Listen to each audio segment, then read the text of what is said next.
Bharat Pakistan match निमित्ताने महाराष्ट्रभरात जोरदार आंदोलन सुरू आहे। वानखेडे स्टेडियमच्या बाहेर पोलिसांचा बंदोबस्त वाढवण्यात आलाय।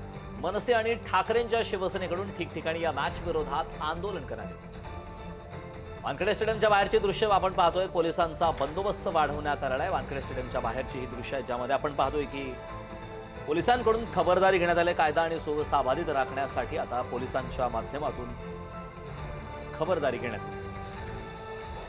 मुंबईत आज ठाकरे गटाकडून विरोध दर्शवला गेलेला आहे।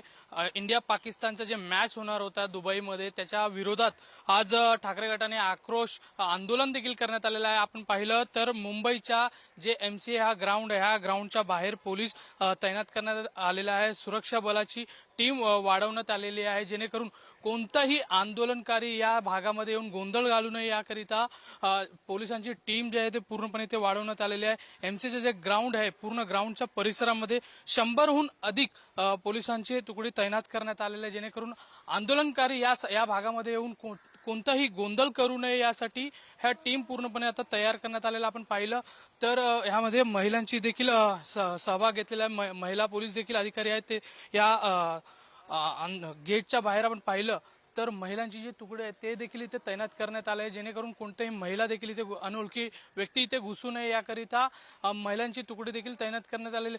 जे ऑपरेशन सिंदूर राबवलं गेलं त्यानंतर आज पाकिस्तान आणि भारताचा जे मॅच होणार होता त्याच्याच विरोधामध्ये शिवसेना उद्धव ठाकरे गटाकडून हे आंदोलन पूर्णपणे करण्यात आलेलं आहे। कॅमेरा पर्सन कुणाल तांबेसह पी मल्लिकार्जुन, पुढारी न्यूज, मुंबई।